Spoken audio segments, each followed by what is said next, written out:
새롭게 시작하는 새 생활, 그런 제목입니다. 자, 새롭게 시작하는 새 생활입니다. 전라남도 신안에는 아주 크고 작은 섬들이 1004개가 있다 그럽니다. 천사의 섬이라고 하는데요. 이 1004개의 섬 신안에 예수를 믿는 복음화율이 얼마나 될까? 대단히 높습니다. 35%입니다. 그 중에 이제 정도라고 하는 작은 섬에는 교회가 11개가 있는데, 이 정도는 90%의 복음화율을 보이고 있습니다. 이 정도 옆에 소학도라고 하는 작은 섬이 있는데, 이 섬에도 교회가 있습니다. 이 섬에는 12가정이 모여서 사는데, 한 가정을 빼고는 다 예수 그리스도를 믿습니다. 아니, 어떻게 이런 일들이 있을까? 이 정도라고 하는 섬은 없는 것이 많습니다. 예를 들면 담배를 피우는 것이 전혀 볼 수 없는 금연의 섬이고, 화투가 없고 투전판이 없고 사찰이 없고 점집이 없고 무당집 없고 성황당도 없고 어촌에서 주로 많이 하는 풍어제도 없습니다. 이 정도라고 하는 섬은 천국의 섬이다, 또 부자의 섬이다 그럽니다. 이 정도라고 하는 섬은 한국교회사에 정말 빛나는 놀라운 인물들을 많이 배출한 섬이기도 합니다. 그 중에 정태기 목사님도 계시고요. 또 이제 김준곤 목사님 같은 CCC 많은 영향을 받았고, 성결교회에서 아주 큰 일꾼이셨죠. 이만신 목사님이라든지 이런 분이 다 이제 정도 출신인데, 이 정도에는 문준경 전도사님이라는 전도사님이 계셨습니다. 이 문준경 전도사님의 별명이 뭘까 보니까 한국의 테레사, 섬마을의 영원한 어머니, 여자 사도 바울, 순교자 그랬습니다. 이 문준경 전도사님이 얼마나 대단했길래 이런 섬 복음화, 특별히 정도라든지 그 주변의 섬이 이렇게 복음화 될 수 있었을까? 그리고 문준경 전도사님이 섬겼던 이 정도라고 하는 이 정도에는 11개 교회가 세워졌는데, 어떻게 90%가 복음화율이 될 수 있을까? 바로 이제 정태기 목사님, 크리스찬 치유상담연구원의 원장이시고 한신대학에서 오랫동안 이제 강의를 하셨던 교수님이신데, 그분이 이제 이런 이야기를 하고 있습니다. 문준경 전도사님에 대한 회고죠. 그분은 겁이 없는 분입니다. 그분 마음속엔 두려움이라는 애당초 없습니다. 이미 죽음을 넘어선 분이었기 때문에 무엇이든지 신앙의 힘으로 해결해 나갈 수 있는 그런 분이셨죠.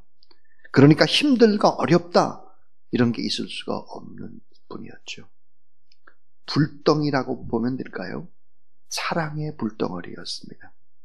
만일 문준경 전사님이 결혼을 해서 남편 사랑을 받으며 애 낳고 행복하게 보통 여자들처럼 살았다면, 아직도 섬에 있는 많은 사람들이 예수 그리스도를 모른 채 살아가고 있을 겁니다. 이게 다 하나님의 오묘한 섭리이자 역사이지요. 본인이 아픔을 당함으로써 수많은 생명을 살린 거예요.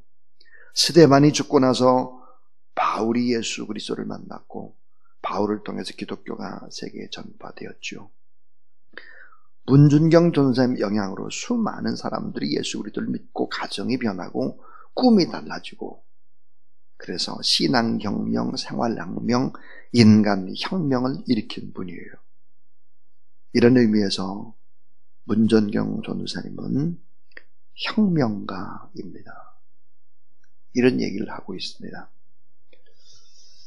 오늘 로마서 12장 1절에 보면, 그러므로 형제들아 내가 하나님의 모든 자비하심으로 너희를 권하노니 너희 몸을 하나님이 기뻐하시는 거룩한 산제물로 드리라. 이는 너희가 드릴 영적 예배니라. 문준경 전사님에 관한 책을 읽으면서 이런 생각이 들었습니다. 자신의 몸을 하나님 앞에 거룩한 산제물로 바쳤기 때문에 이런 기적이 가능하구나 하는 생각을 하게 되었습니다. 자, 오늘 이 말씀이 뭘까요? 큰 은혜와 감격 가운데 우리가 구원을 받았다고 하면 이제 구원받은 사람답게 새로운 생활을 시작해야 된다 하는 얘기입니다. 그러기 위해서는 새롭게 배워야 되고 배워야 새로운 삶을 실천해 나갈 수 있다 하는 거죠. 이 사도 바울은 오늘 예수 그리스도를 따르는 사람의 삶의 구체적인 모습과 자세에 대해서 알려주면서 기독교 교육에 대한 윤리에 대한 총론적인 내용을 말하고 있습니다. 자, 구원받은 사람이 살아가는 삶의 원리, 새 이스라엘 백성들, 구원받은 사람이 어떻게 사나, 새롭게 변화된 하나님의 자녀는 이렇게 살아야 된다 하는 얘기를 하고 있는 거죠. 자, 로마서 1장에서부터 11장까지 그 바로 이제 세 개의 대단원이었습니다. 그게 뭐였냐면 구원에 관한 이론, 그 다음에 교리, 이 교리를 알아듣게 잘 설명하는 내용이었습니다. 이게 바로 이제 1장에서 11장까지였다면 이제 12장에서부터 16장까지는 뭘까? 자, 구원이 무엇인지를 잘 알았다고 하면, 어떻게 구원을 받았다고 하면 이제 그 구원의 사람의 삶을 어떻게 실천할 것인가, 생활을 구체적으로 어떻게 해야 되나, 그래서 이렇게 살아야 된다고 하는 권면의 특징을 가지고 있는 것이 12장에서부터 16장까지입니다. 자, 하나님의 은혜로 의롭게 된 사람들은 하나님의 뜻을 따라 뭐를 갱신해야 되느냐? 생각을 갱신하고 마음을 새롭게 하고 우리의 생활을 성화시켜 나가는 이런 삶이 되어야 된다. 살아있는 제물로 바쳐진 영적 예배의 삶을 살아야 된다. 오늘 기독교 윤리의 총론을 얘기하고 있습니다.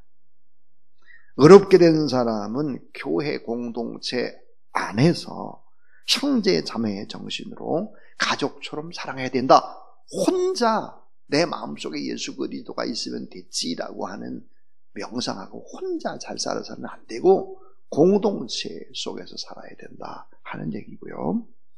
그럼 교회 밖의 공동체에게는 어떻게 해야 되느냐? 교회 밖의 공동체는 이웃사랑, 특별히 나를 힘들게 하는 사랑, 그러니까 이런 사랑까지도, 핍박하는 자까지도 원수 사랑의 정신으로 살아가야 된다. 이런 얘기를 이제 오늘 하고 있는 것입니다.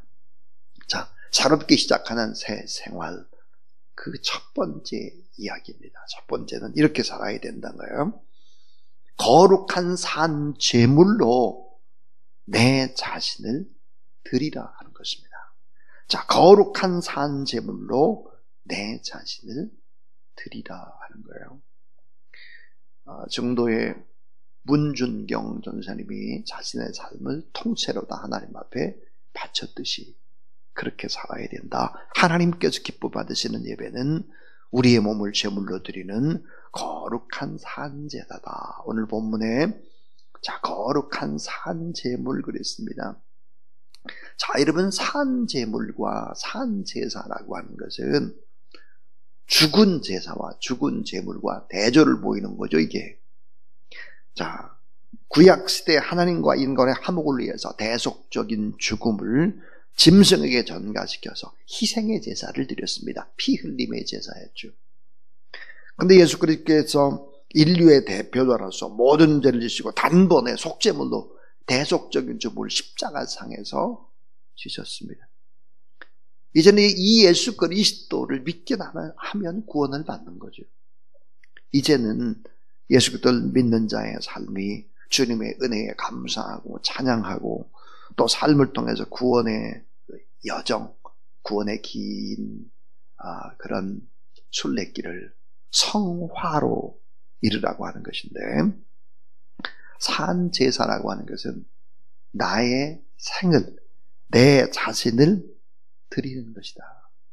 진심으로 내 몸을 드리고 거룩한 삶으로 나날을 하나님 앞에 바치는 것이다.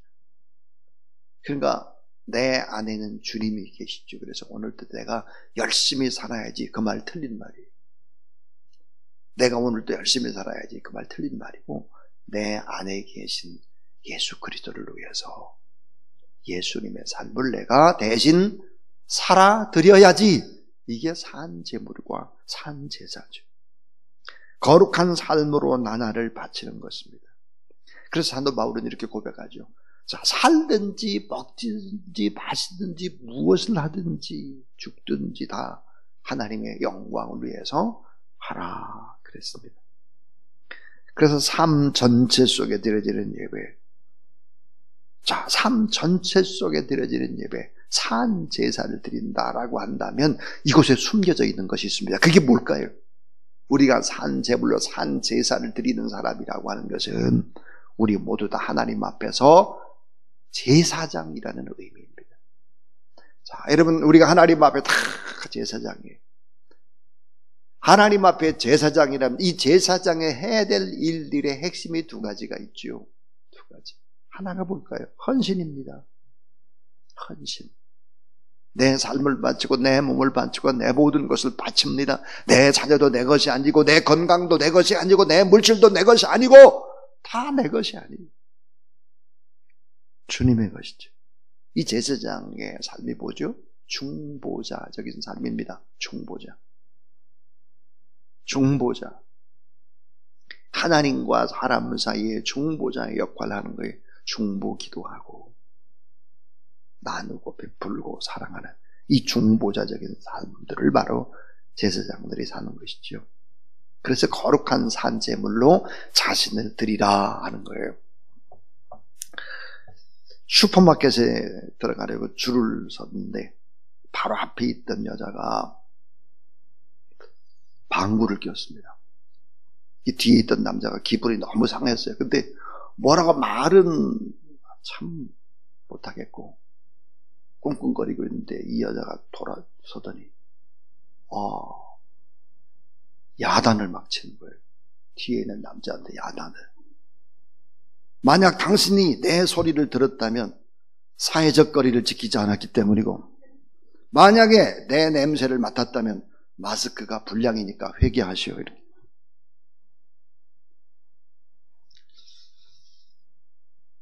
이 여자는 산제사를 드리는 여자가 아니에요. 사랑하는 여러분, 참 예수를 믿는 사람들이 그렇게 막 큰 소리를 빵빵 치고 그렇게 해서는 안 되고요. 무한 책임을 져야 하는 것입니다. 무한 책임. 나 때문에, 우리 교회 때문에 이웃이 어려움을 당하면 그것은 안 되는 것이지요.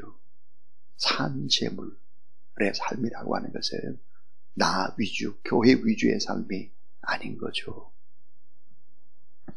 자, 오늘 두 번째 이야기, 새롭게 시작하는 새 생활이라고 하는 것이 뭘까? 그것은 타락한 세상의 가치관을 따르지 말라 하는 것입니다. 타락한 세상의 가치관을 따르지 말라 하는 거예요. 세상의 가치관이 너무 타락했잖아요. 그걸 따르지 말고 하나님의 뜻을 따라야 된다 하는 거죠.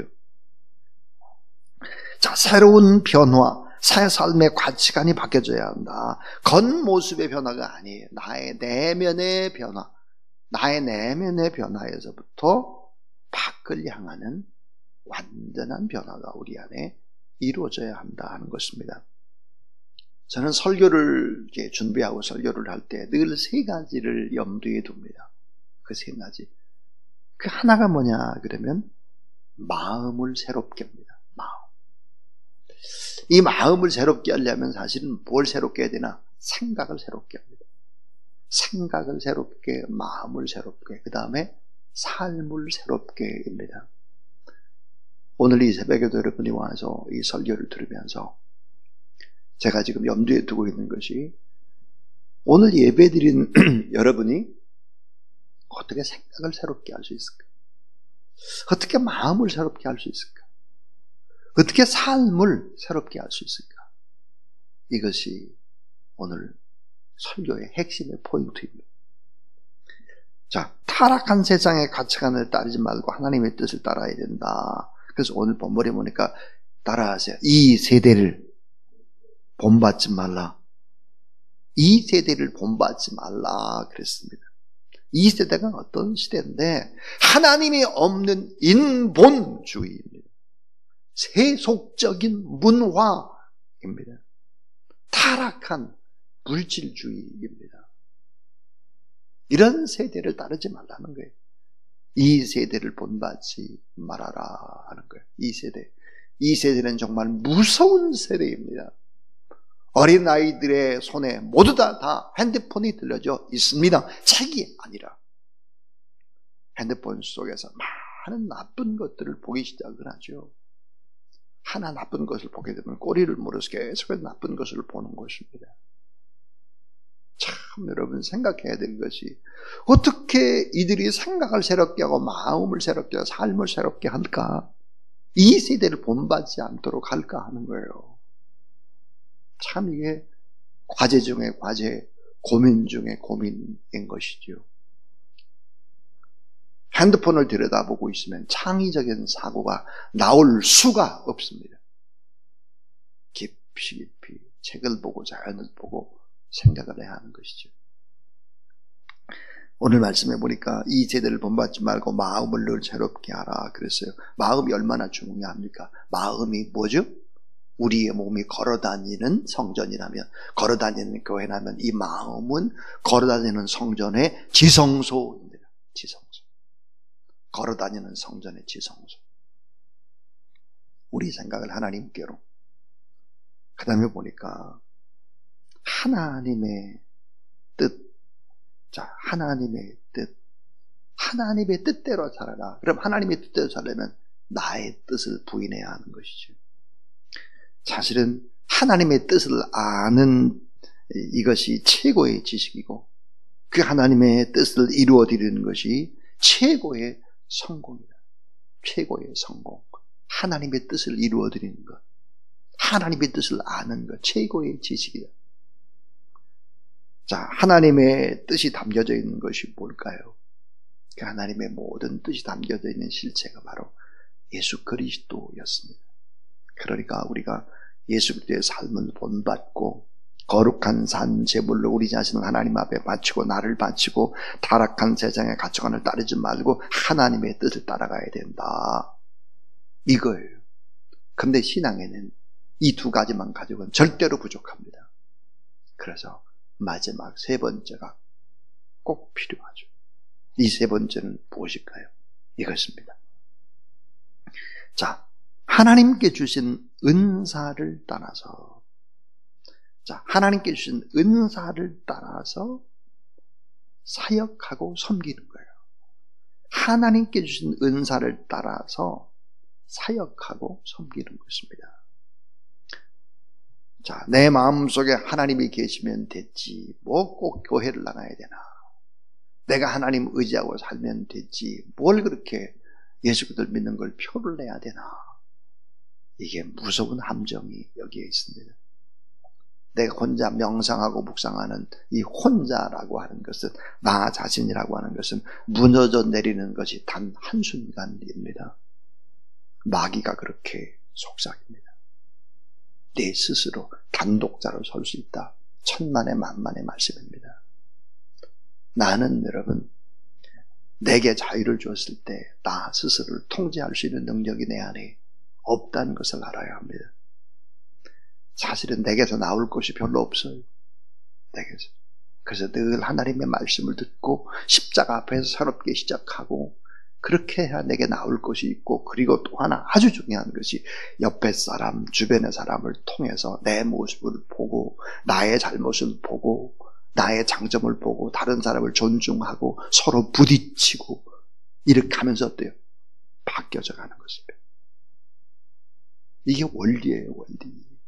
근데 혼자 명상하고 혼자 하나님 믿으면 되지 뭐 꼭 교회 공동체와 뒤섞여서 뭐 말을 섞고 뭐 그럴 필요가 있느냐? 천만의 말씀. 예수 그리스도께서 꿈꾸는 아름다운 공동체 하나님의 나라는 의와 평강과 희락의 공동체입니다. 공동체. 자, 새롭게 회복된 에덴의 공동체. 신랑 신부가 주변의 사람과 아름답게 어우러져서 사생활하는 것이 천국입니다. 혼자 있는 것이 아니에요. 그래서 오늘 이 본문 속에서 우리는 각자 다 다른 은사를 가지고 있다. 각자 다. 그래서 공동체로 각자 다르지만 한 몸을 이루어야 한다. 개체이면서도 통일성을 가지고 움직일 수 있어야 한다. 각기 잘하는 기능을 가졌으니까 한 지체가 되면 엄청난 영향력을 발휘할 수 있는 것이죠. 혼자만 발휘할 수 없어요. 그래서 히브리서 10장 25절을 보니까 모이기를 피하는 어떤 사람들의 습관과 같이 하지 말고 주님의 재림이 가까워 올수록 더욱 열심을 내라 이렇게 권면하고 있습니다. 모이지 말라고 하는 것이 마지막 시대의 모습인데 모이기를 피하는 어떤 사람들의 습관과 같이 하지 말고 주님의 재림이 가까울수록 더 모이기에 힘을 써야 한다고 하는 것이 권면의 말씀입니다. 자, 그래서 오늘 봅니까? 예언의 은사, 섬김, 가르침, 구제, 긍휼, 또 위로 이런 은사가 다 다르다는 거예요.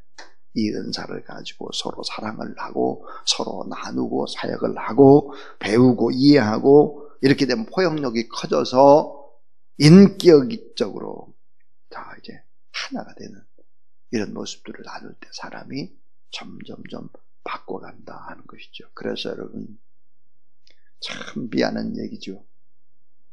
그래서 큰 교회에서는 사람이 나오기가 어려운 거예요.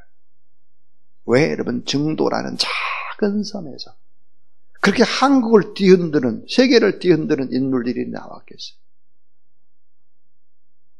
바로 그것입니다. 서로 공동체를 이루고 같이 먹고 같이 이야기 나누고 같이 또 다투기도 하고 이렇게 하면서 어때요? 사람은 바뀌어져 가는 거죠. 믿음의 분량대로 사역하라. 섬기라. 주님의 마음으로. 그런데 어떻게 하느냐? 은혜대로 하라. 순리대로 하라. 자발적으로 하라. 그러나 참고 기다려라. 신앙이라고 하는 것은 뭐예요? 오래오래 참고 기다리는 것입니다. 그리고 그리워하는 거죠. 기다리고 그리워하는 거예요. 주님을 그리워하고 오래오래 기다리는 것이죠. 왜냐하면 쉽게 열매는 맺혀지지 않기 때문입니다. 이것이 구원받은 사람이 새롭게 시작하는 새 생활의 원리다. 우리 기독교 윤리에 오늘은 총론을 했다.